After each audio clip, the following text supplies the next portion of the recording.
car tu as ouvert les écluses de cieux pour nous faire du bien. Seigneur, nous te prions de bénir ta parole. Parle à nos cœurs. Ne nous rate pas. Que ton onction coule comme le jour où le Seigneur Jésus a dit: l'Esprit du Seigneur est sur moi. Seigneur, que le même Esprit repose sur nous ce soir, afin que tes buts soient atteints. Quelqu'un qui passe par un désert, quelqu'un qui est dans les désespoirs, quelqu'un qui pense que tu l'as oublié. Seigneur, je prie que ce soir, qu'il te rencontre, qu'il te vive, qu'il soit impacté, transformé par toi, pour ta gloire, Père. Seigneur, je demande ta grâce. Père, j'implore ta grâce. S'il te plaît, fais-moi grâce. Bénis ta parole. Au nom de Jésus. Quelqu'un m'aide à dire Amen. Est-ce que tu peux acclamer le Seigneur alors que nous sommes debout?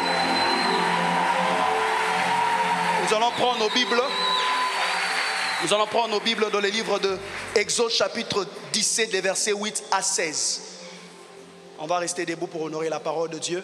Exode chapitre 17, les versets 8 au verset 16. Alors qu'on est en train de chercher les textes bibliques et que la presse balance, j'aimerais m'acquitter d'un devoir, celui de dire merci à Dieu pour mon père, Papa Marcelo Jérémie Tonassi. Papa, merci de croire en nous, merci de nous former, merci de vous investir en nous. Vous êtes pour nous un enseignement, pas que par vos prédications, mais par votre vie. Même lorsqu'il fallait lâcher, vous n'avez pas lâché. Même lorsque nous avons eu l'impression de vous voir au gouffre, vous êtes relevé. Parce que vous êtes pour nous un enseignement, vous êtes pour nous une prédication. Est-ce que quelqu'un peut m'aider à acclamer Dieu pour la grâce qui est notre Père? Papa, trouvez dans ces acclamations notre acte de reconnaissance, notre encouragement pour dire, Papa, continuez, nous sommes avec vous, nous croyons en vous, nous vous aimons, nous prions pour vous. Aussi longtemps que Dieu nous gardera en vie, on n'arrêtera pas de prier Dieu pour vous, jeûner s'il faut, maigrir s'il faut, parce que pour nous, vous êtes notre bénédiction et vous êtes pour nous un signe que Dieu ne nous a pas oubliés. Dieu aime les Congos et Dieu aime ces temps de la fin. Quelqu'un m'aide à dire Amen. Alors nous allons lire nos Bibles dans le livre de Exode chapitre 17, les versets 8 à 16. Celui qui trouve m'aide à dire Amen. La Bible déclare Amalek vint combattre Israël à Rephidim. Alors Moïse dit à Josué, choisis-nous des hommes, sors et combat Amalek. Demain je me tiendrai sur le sommet de la colline, la verge de Dieu dans ma main. Josué fit ce que lui avait dit Moïse pour combattre Amalek. Et Moïse, Aaron et Hur montèrent au sommet de la colline. Dis après moi, ils montèrent au sommet de la colline. Lorsque Moïse élevait sa main, Israël était le plus fort. Et lorsqu'il baissait sa main, Amalek était le plus fort. Les mains de Moïse étant fatiguées, ils prirent une pierre qu'ils placèrent sous lui et il s'assit dessus. Aaron et Hur soutenaient ses mains, l'un d'un côté, l'autre de l'autre. Et ses mains restèrent fermes jusqu'au coucher du soleil. Josué vainquit Amalek. Dis après moi, Josué vainquit Amalek. Je déclare que Dieu te donne la victoire sur tout combat que tu rencontres. Je disais, sur tout combat que tu rencontres dans ton désert, ma prière et ma demande à Dieu, ce soir que Dieu te donne la victoire. Il vainquit Amalek et son peuple au tranchant de l'épée. L'Éternel dit à Moïse, écris cela dans les livres pour que les souvenirs s'en conservent. Et déclare à Josué que j'effacerai la mémoire d'Amalek de dessus les cieux, dit l'Éternel. Moïse bâtit un autel, lui donna pour nom l'Éternel ma bannière. Et il dit, parce que la main a été levée sur le trône de l'Éternel, il y aura guerre de l'Éternel contre Amalek de génération en génération. Quelqu'un m'aide à dire Amen en reprenant sa place. Alors, dans mon message de ce soir, aide-moi à dire à ton voisin de devant Shalom, à ton voisin de derrière Shalom, à ton voisin de gauche Shalom, ton voisin de derrière, d'à côté de droite Shalom. Cherche-moi un voisin qui a la foi, dis-lui Shalom, cher voisin. Gloire au Seigneur Jésus-Christ. Alors je vais définir les déserts, ma compréhension du désert, et je vais parler de 3 facteurs. Ensuite, je vais parler de 3 facteurs qui sont à la base du désert, ou 3 choses qui provoquent les déserts. Et pour finir, je vais répondre à la question, pourquoi prier dans le désert? Aide-moi à dire à ton voisin, pourquoi prier dans le désert? C'est même ça mon sous-thème, pourquoi prier dans le désert? Et l'orateur du jour va nous parler de comment prier dans le désert. Qui a besoin d'écouter l'orateur du jour? Amen. Alors nous allons parler de pourquoi prier dans le désert. Par définition, c'est quoi les déserts? Je définis les déserts de 4 façons. Premièrement, je définis les déserts comme étant l'image de la sécheresse. Les déserts est l'image de la sécheresse. Alors la prière du désert, c'est cette prière qu'on est censé adresser à Dieu pendant les temps de sécheresse. Dans Psaume chapitre 61, le verset 1er, David dit, lorsqu'il était dans le désert de Juda, Dieu, tu es mon Dieu, je te cherche, mon âme a soif de toi, mon corps soupire après toi, dans une terre aride, desséchée. Je suis dans un contexte où tout est desséché, mais je prie. La prière du désert, c'est de prier, malgré le temps de sécheresse. Deuxièmement, je définis le désert comme étant l'image du manque. Le désert, c'est le manque de ce qui est nécessaire. C'est lorsque nous manquons de ce qui est nécessaire à la vie, tel que l'eau, le climat adéquat. C'est aussi ça le désert. Alors la prière du désert, c'est quoi? C'est cette prière qu'on doit faire lorsqu'on manque les choses nécessaires à la vie, telles que la paix, la joie, la nourriture, le bonheur, la tranquillité. Lorsqu'on manque des choses nécessaires à la vie, c'est cette prière-là qu'on demande de faire en parlant de la prière du désert. Troisièmement, je définis le désert comme l'image des temps difficiles. L'image des temps difficiles que peut traverser une personne. Alors c'est quoi la prière du désert? La prière du désert, c'est cette prière qu'on est censé faire lorsque les temps sont durs, lorsque les temps sont compliqués, lorsque les temps nous combattent, lorsque tout joue contre nous, lorsqu'on a l'impression que tout est bloqué. Les textes précédents que je devais donner au deuxième point, c'est la deuxième définition, c'est 1 Samuel chapitre 1, le verset 12. Pour la troisième définition, c'est 1 Samuel chapitre 30, le verset 6 à 8. Il avait déclaré, David fut dans une grande angoisse, car le peuple parlait de les lapider, parce que tous avaient de l'amertume dans l'âme, chacun à cause de ce fils et de ses filles. Mais David reprit courage en s'appuyant sur l'Éternel son Dieu. Il dit au sacrificateur Abiatar, fils d'Achimélec, apporte-moi donc l'épaule. Abiatar apporta l'épaule à David, et David consulta l'Éternel. Il était dans l'angoisse, mais il consulta l'Éternel. Les temps étaient durs, mais il consulta l'Éternel. Aide-moi à dire à ton voisin, la prière du désert, c'est la prière que tu dois faire quand les temps sont durs. Dis à ton voisin. Quatrième définition, c'est quoi la prière du désert? Que dis-je? C'est quoi les déserts? Pour rattacher à la prière du désert, le désert est une période de souffrance, d'humiliation, de honte. On trouvera cela dans Jacques chapitre 5, verset 13, partie A. L'apôtre dit, quelqu'un parmi vous est-il dans la souffrance, qu'il prie, qu'il ne se lamente pas, qu'il prie, qu'il ne soit pas en train de se mortifier, qu'il prie. Acte chapitre 7, verset 59 à 60. Et il lapidait Étienne qui priait et disait, Seigneur Jésus, reçois mon esprit. Pendant qu'on les lapidait, il priait. Pendant qu'il était dans la souffrance, j'imagine une pierre, une grosse pierre qui cogne sur la tête d'Étienne. C'est là, la souffrance n'a pas empêché à Étienne de prier. Aide-moi à dire à ton voisin, la prière du désert, c'est la prière que tu fais pendant la souffrance. Quand tu souffres, quelqu'un d'autre ramasse une grosse pierre, il lance sur la tête d'Étienne. La Bible dit, pendant ces temps-là, pendant qu'on les lapidait, l'homme Étienne ne s'est pas lamenté. L'homme Étienne a prié. Il a même dit à Dieu, Seigneur, ne leur impute pas ce péché. Que Dieu nous donne des personnes, des fidèles, des chrétiens capables de prier lorsque les temps sont difficiles, capables de prier lorsqu'ils traversent des moments compliqués, capables de prier lorsqu'ils passent par la souffrance, capables de prier même lorsqu'ils ont l'impression que tout est sec. Tout est sec, tout est dans une saison de sécheresse. Je lève ma main droite et je prie Dieu de libérer sur toi une vie de prière qui ne dépend pas de toi et des circonstances, qui te donne la capacité de prier même dans la souffrance. Tu me donnes un bon amen, cette parole s'attache à toi. Seigneur, donne-moi la capacité de prier même lorsque j'ai l'impression que la souffrance m'accable. Qu'est-ce qui provoque les déserts? Il y a 3 facteurs qui provoquent les déserts. Avant de répondre à la question, pourquoi prier dans les déserts? Qu'est-ce qui provoque les déserts? Il y a 3 facteurs qui provoquent les déserts. D'abord, dans le livre de Juges, chapitre 6, verset 1, la Bible déclare, les enfants d'Israël furent ce qui déplaît à l'Éternel. Et quand vous lisez la suite, ils ont été livrés entre les mains des Madianites. Rappelez-vous, j'ai dit, les déserts, c'est la souffrance, c'est les temps durs. Ce sont les temps durs, c'est l'image des temps durs. Les déserts, c'est l'image de l'humiliation, de la honte. de la sécheresse, du manque de ce qui est nécessaire. Dans Juge chapitre 6, le verset 1, on se rend compte qu'Israël entre dans une saison de désert parce qu'Israël avait péché. Première chose qui déclenche le désert, c'est le péché. Dis à ton voisin le péché. Le péché peut t'introduire dans une saison de souffrance. Non pas parce que Dieu le veut, mais simplement parce que tu as désobéi à la pensée de Dieu. Deuxième élément qui peut provoquer les déserts ou qui peut ouvrir une saison désertique. 1 Samuel chapitre 23.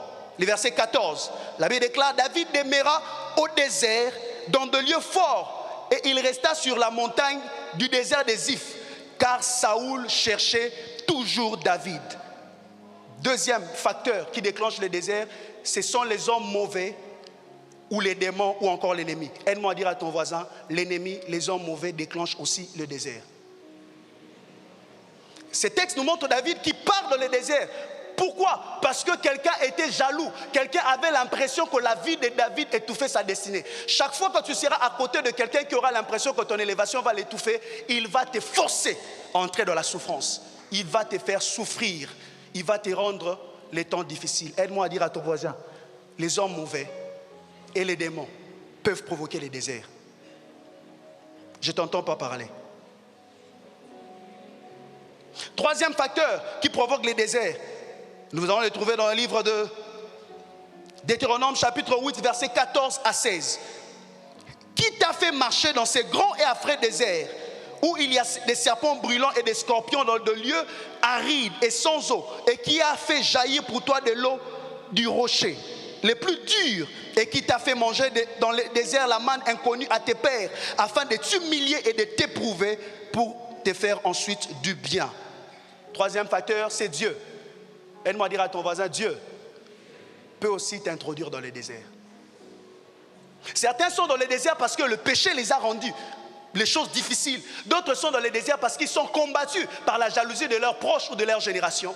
Mais certains ont été attirés par Dieu, dans la volonté de Dieu, pour être dans les déserts. Et même quand l'ennemi veut t'introduire dans les déserts, même quand toi-même tu tombes dans un mal, tu enfreins la volonté de Dieu, Dieu reste le souverain qui permet que les déserts t'arrivent.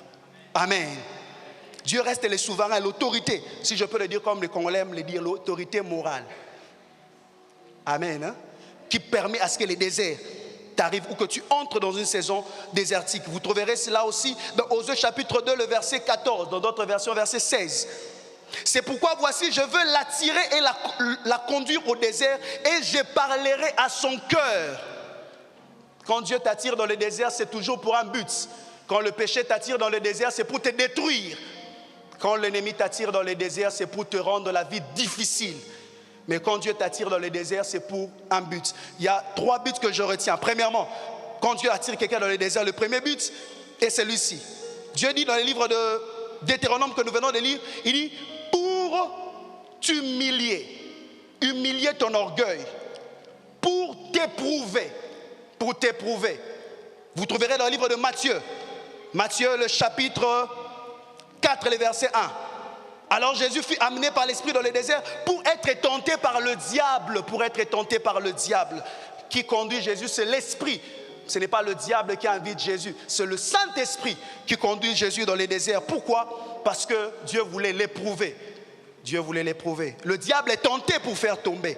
Mais pour Dieu, Dieu a récupéré cela comme une épreuve. Alors, chaque fois que le désert arrive, il faut essayer de voir. Peut-être c'est un désert, il faut examiner. Si c'est un désert qui vient de ton péché, il faut te repentir. Comme l'a dit papa le mercredi, le péché a des conséquences. Aide-moi à dire à ton voisin, le péché a des conséquences. Et la prière que tu dois faire dans le désert du péché, c'est la repentance. Amen. Hein? Alors si c'est poussé par la méchanceté d'un homme ou par des esprits impurs, nous allons montrer des solutions et des voies. Mais si c'est poussé aussi par Dieu, nous en parlerons et papa aussi va en parler en profondeur. Et retenez que quand Dieu te fait entrer dans le désert, pour finir les derniers buts, c'est pour te former, pour te rendre meilleur, pour te préparer à ta destinée. Pour te rendre meilleur et pour te préparer à ta destinée. Alors je reviens dans le contexte de mon texte de base pour atterrir et finir. Nous allons prier et nous allons laisser la parole.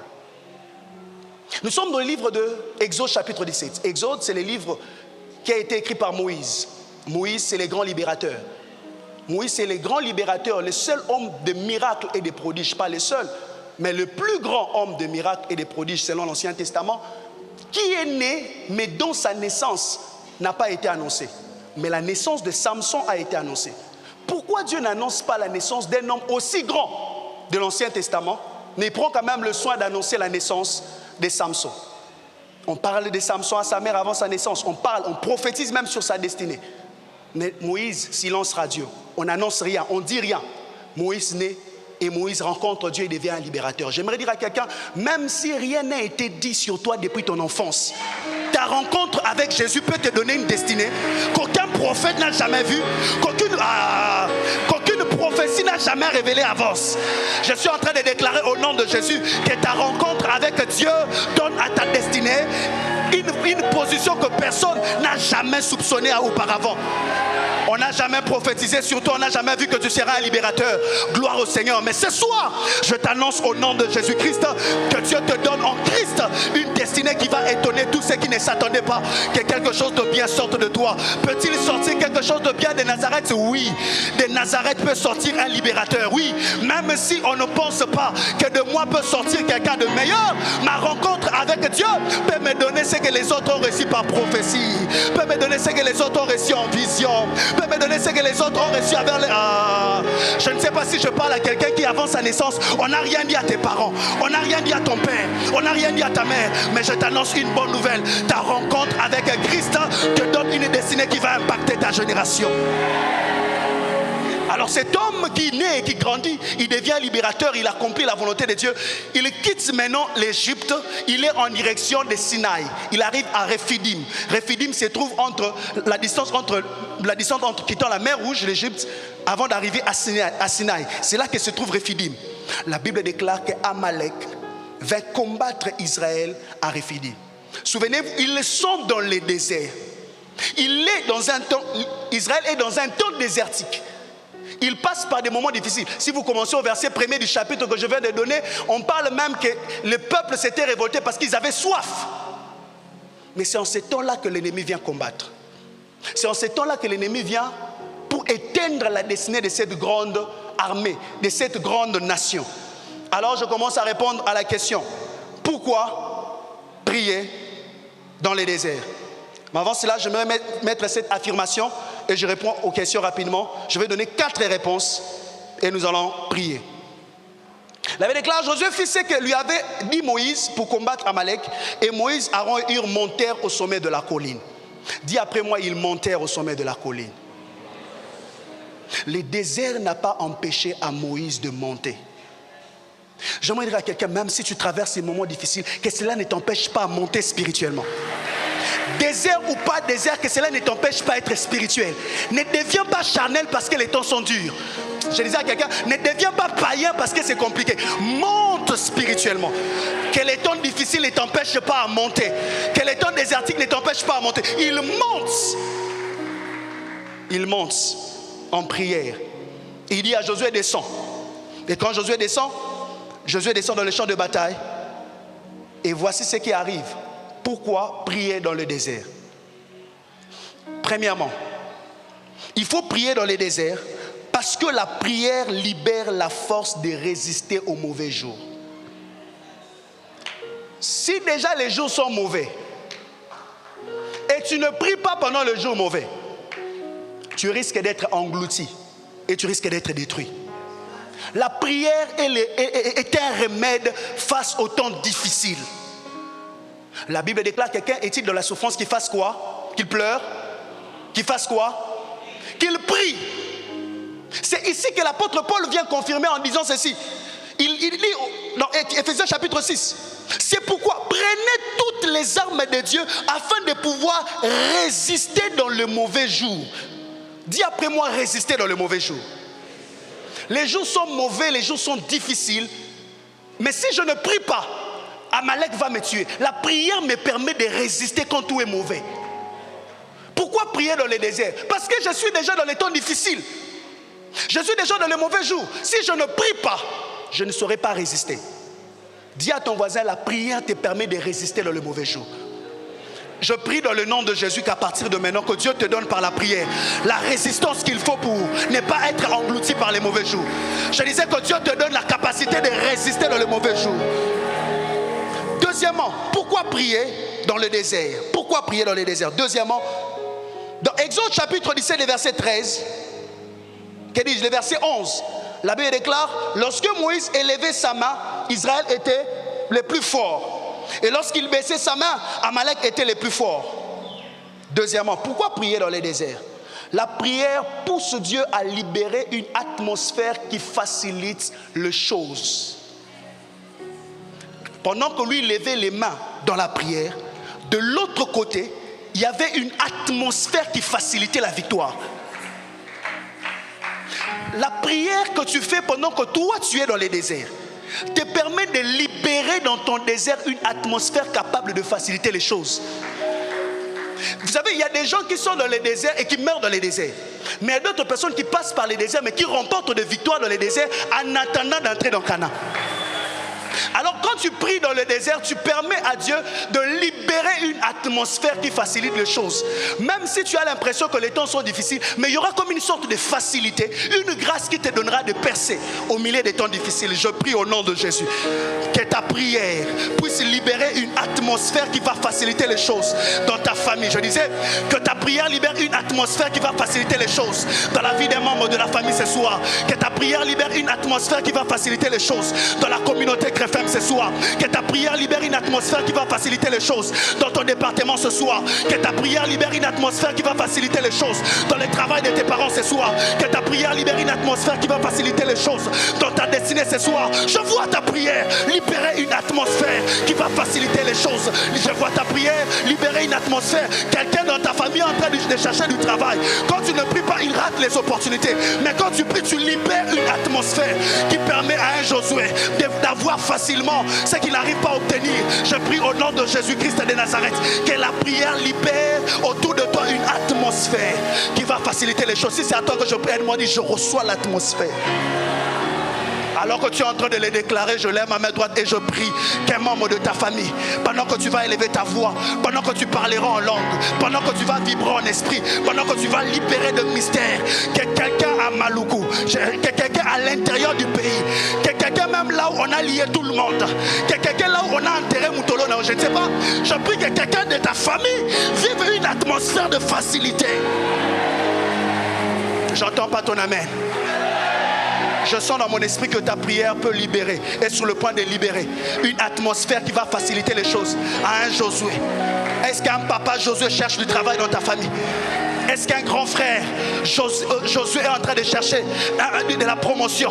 Est-ce qu'une grande sœur Joséphine est en train de chercher le mariage? Je sens dans mon esprit que ta prière va lui faciliter les choses. Pourquoi tu dois prier dans les déserts? Troisième chose, Exode chapitre 17 verset 13. Et Josué vainquit Amalek et son peuple.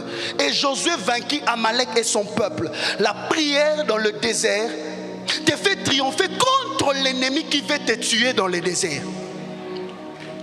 Lorsque tu pries dans le désert, la prière te donne de triompher face à l'ennemi qui veut que tu meurs dans le désert. Aide-moi à dire à ton voisin, tu ne mourras pas dans le désert. Même s'ils ont planifié que ta douleur te tue, ta douleur ne va pas te tuer. Même s'ils ont planifié que ce par quoi tu passes t'anéantir, cela ne va pas t'anéantir. Pourquoi? Parce que la prière te permet de triompher face à l'ennemi qui veut que tu meurs dans le désert, qui veut que tu ne sortes pas du désert, qui veut te voir être tué dans le désert, qui veut te voir souffrir et que ta destinée s'arrête dans le désert. Tu ne finiras pas dans le désert. J'aimerais dire à quelqu'un, tu ne finiras pas dans le désert. Dieu te fait passer par le désert, mais ta destinée n'est pas désertique. Ton avenir n'est pas désertique. Dieu ne t'appelle pas à habiter dans le désert. Dieu te fait passer par le désert. C'est pourquoi David pouvait dire quand je marche. Il ne dit pas quand j'habite la vallée. Il dit quand je traverse la vallée. J'annonce au nom de Jésus-Christ de Nazareth que tu ne mourras pas dans le désert. Je disais tu ne mourras pas dans le désert. Tu ne mourras pas dans le désert.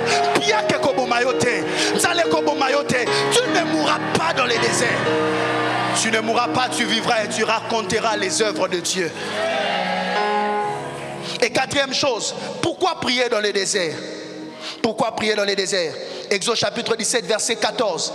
L'Éternel dit à Moïse, écris cela dans les livres pour que les souvenirs s'en conservent, et déclare à Josué que j'effacerai la mémoire d'Amalek de dessus le ciel.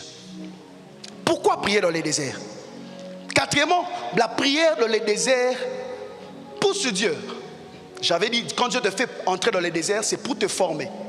Mais lorsque tu pries dans les déserts, la prière dans les déserts pousse Dieu à être de ton côté. Quand l'ennemi veut te menacer, à pouvoir rater la formation de Dieu dans les déserts. Vous savez, il y a des gens, toi ton désert ne va pas finir après 10 ans. Ton désert va finir les jours où tu comprendras pourquoi Dieu t'a introduit dans les déserts. Alors l'ennemi fera tout pour que tu sois occupé à tout sauf la compréhension de ce pourquoi Dieu t'a introduit dans les déserts. Alors, le combat de l'ennemi, le combat des Amalécites, c'était pour détourner l'attention d'Israël, pour que Israël ne comprenne pas que les déserts là c'était pour un but. Dieu est en train de les préparer à Canaan. J'ouvre une parenthèse. J'aimerais dire à quelqu'un ceci. Je l'ai souvent dit aux intercesseurs. J'aimerais le dire à tout le monde. Ton désert ne finit pas après 5 ans. Où Dieu n'a pas dit que tu feras 40 ans dans les déserts. 40 ans dans les déserts, tu le fais à cause de ta désobéissance. Parce que tu n'as pas compris tôt. C'est pourquoi Dieu te retarde de ne pas entrer sans comprendre. Alors quand on te dit qu'il y a un Nzambe où me la raté, il y a où me la comprendre.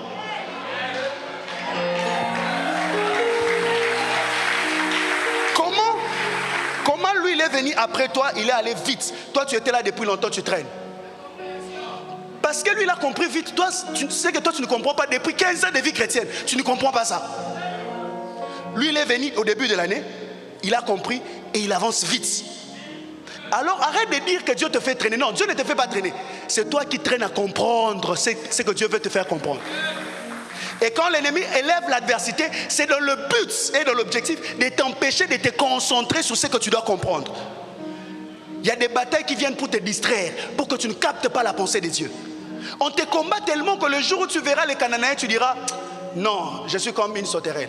C'est ça, on veut t'empêcher d'entrer en Canaan, on veut te formater, on veut te retarder dans le désert. Aide-moi à dire à ton voisin, plus vite tu comprends, plus vite tu passes. Dis encore, plus tu tardes à comprendre, plus tu tardes dans le désert. Alors ma prière et ma demande à Dieu, que Dieu te délivre de tout ennemi qui est en train de t'empêcher de comprendre ce que Dieu veut t'enseigner dans le désert. Tu dois prier dans le désert pour mettre Dieu de ton côté. En fait que Dieu te donne la victoire face à tout ennemi qui veut te distraire, qui veut t'empêcher de comprendre la leçon de Dieu. Je lève ma main droite et je prie Dieu de te délivrer de tout ennemi qui t'empêche de comprendre la volonté de Dieu, qui t'empêche de comprendre la pensée de Dieu, qui te maintient dans un désert interminable. Désert n'est pas raté. Depuis 2015, depuis 2005, on a désert. Que Dieu te délivre de tout esprit de distraction qui t'empêche de sortir du désert. Que Dieu oh mon Dieu, mon roi, je prie Dieu de te libérer de tout esprit de distraction, de tout ce qui t'empêche d'aller de l'avant, de tout ce qui te distrait, de tout ce qui retient ta réflexion pour t'empêcher de te concentrer sur ce qui est essentiel. Ce soir, que tout ennemi qui t'empêchait de sortir de ton désert, je déclare guerre entre l'Éternel et ton ennemi. Je disais, je déclare guerre entre l'Éternel et ton ennemi. Ça m'a délivré, on a ex ou on a zon à pour faire rétrograder, on a comment on a Jésus. Que Dieu te délivre de toute personne toxique qui t'empêche d'aller de l'avant, qui t'amène que la distraction, qui t'amène que des futilités, qui t'amène que les choses passent, qui t'empêche de progresser et qui t'empêche d'aller de l'avant. Je prie dans le nom de Jésus-Christ de Nazareth que Dieu te délivre des ennemis intérieurs qui t'empêchent de comprendre la pensée de Dieu. Que Dieu te délivre des ennemis internes qui t'empêchent de capter la pensée de Dieu. Que Dieu te libère au nom de Jésus-Christ de Nazareth. Si c'est à toi que je parle, lève-toi, acclame fortement le Seigneur.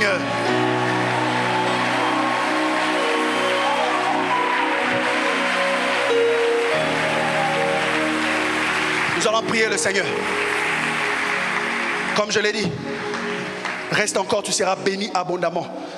Je ne suis pas digne de parler devant celui qui parlera après moi. Il faut que tu l'entendes. C'est une grâce que Dieu m'a fait de parler. Alors je vais lancer un appel pour quiconque ici, sans au plus profond de lui. Il y a comme des ennemis qui le retiennent. Toi-même, tu sais que ça ne tarde pas parce que Dieu veut faire tarder les choses.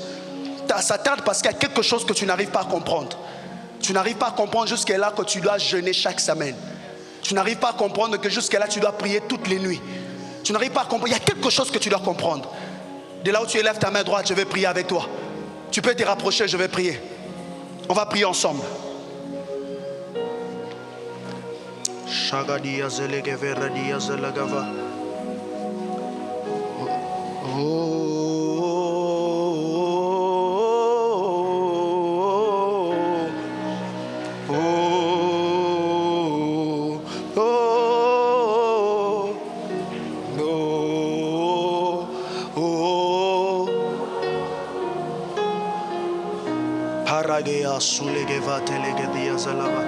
Prie bien, prie bien, prie le Seigneur, prie le Seigneur, prie le Seigneur, prie le Seigneur.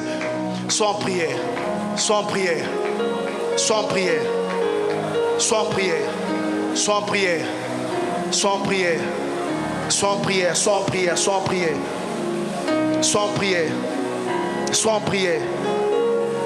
Aide-moi à vaincre, que ce soit un ennemi interne ou un ennemi autour de moi. Aide-moi à vaincre tout ennemi toxique, tout ce qui m'empêche de comprendre vite, tout ce qui me retarde dans le désert, tout ce qui m'empêche de comprendre ce que je devais comprendre depuis 10 ans, tout ce qui m'empêche de comprendre ce que je devais comprendre depuis 20 ans, tout ce qui m'empêche de comprendre ce que je devais comprendre depuis des années et des années. Prie le Seigneur, prie le Seigneur, prie le Seigneur, prie le Seigneur, prie le Seigneur. Ragadia Zelamando, Relegeva, Shadega, Lobrakia Dias Cavatos, Cavalias, Meles Cavatos, Kujagleri de Plaules. Prie bien, prie bien, prie bien, prie bien, prie bien, prie bien, prie bien. Corre Faides. Mon Dieu, mon Dieu, mon Dieu, je prie. Mon Dieu, je prie. Mon Dieu, je prie. Mon Dieu, je prie. Et toi aussi qui as besoin que ta vie de prière soit restaurée, commence à prier, commence à prier, commence à prier. Commence à prier, prie Dieu, prie Dieu, prie Dieu, prie Dieu. Prie Dieu, prie Dieu, prie Dieu, prie Dieu, prie Dieu, prie Dieu, prie Dieu. Nous sommes dans sa présence. Prie le Seigneur, prie le Seigneur. Prie bien, prie bien, prie bien, prie bien, prie bien, prie bien.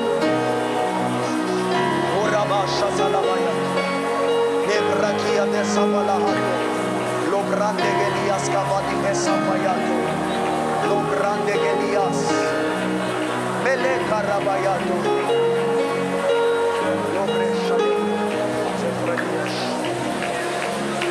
au nom de Jésus-Christ de Nazareth, je prie par la grâce du Saint-Esprit et sous l'onction de mon Père qui coule en ce lieu, que toute personne ici, est-ce que tu peux élever tes deux mains? Que toute personne ici qui sont comme des forces spirituelles qui l'empêchent de comprendre ce qui va lui faire sortir vite dans le désert. Tu tardes non pas parce que Dieu veut te faire tarder. Tu tardes parce qu'il y a des forces qui sont en train de te distraire. Il y a comme des combats que Dieu doit prendre en charge, que Dieu transfère ces combats-là. Et l'on va combattre comme un combat Zambé. Je suis en train de prier maintenant. Au nom de Jésus-Christ de Nazareth. Au nom de Jésus-Christ de Nazareth. Au nom de Jésus-Christ de Nazareth. Il y a une grâce qui coule en ce lieu. Il y a une grâce qui coule en ce lieu. Attention, il y a des gens que Dieu est en train de délivrer d'une forme d'influence démoniaque qui les empêche de prier, de progresser pour sortir du désert. Là où tu es. Là où tu es. Là où tu es. Là où tu es. Là où tu es. Là où tu es. Ça se passe maintenant. Ça se passe maintenant. Ça se passe maintenant. Il y a la puissance et la grâce de Dieu libérée dans l'atmosphère. Palabaya suva atalea. Ratusa atalega diaskante. Oh mon Dieu, oh mon Dieu, oh mon Dieu, oh mon Dieu, oh mon Dieu, oh mon Dieu. Oh mon Dieu, Dieu est en train de transférer les combats. Il est en train de transférer les combats. Il y aura désormais guerre entre cet esprit qui veut te maintenir dans un système de souffrance éternelle. Ta destinée n'est pas désertique. Tu dois comprendre la pensée de Dieu. Tu dois capter la volonté de Dieu. Alors j'ordonne à toute force des ténèbres qui t'empêche de comprendre la pensée de des dieux. Délibérer ta vie au nom de Jésus. Délibérer ta vie. Libère, libère. Sors, sors, sors, sors, sors, sors, sors, sors, sors, sors, sors, sors, sors. Sortez, sortez, sortez, sortez, sortez, sortez. Au nom de Jésus. Au nom de Jésus. Au nom de Jésus. Au nom de Jésus. Que Dieu restaure la vie de prière de plusieurs. Que la grâce de Dieu coule et que la restauration divine soit libérée sur la vie de prière de plusieurs. Oh Dieu, nous te prions, nous te demandons, Seigneur,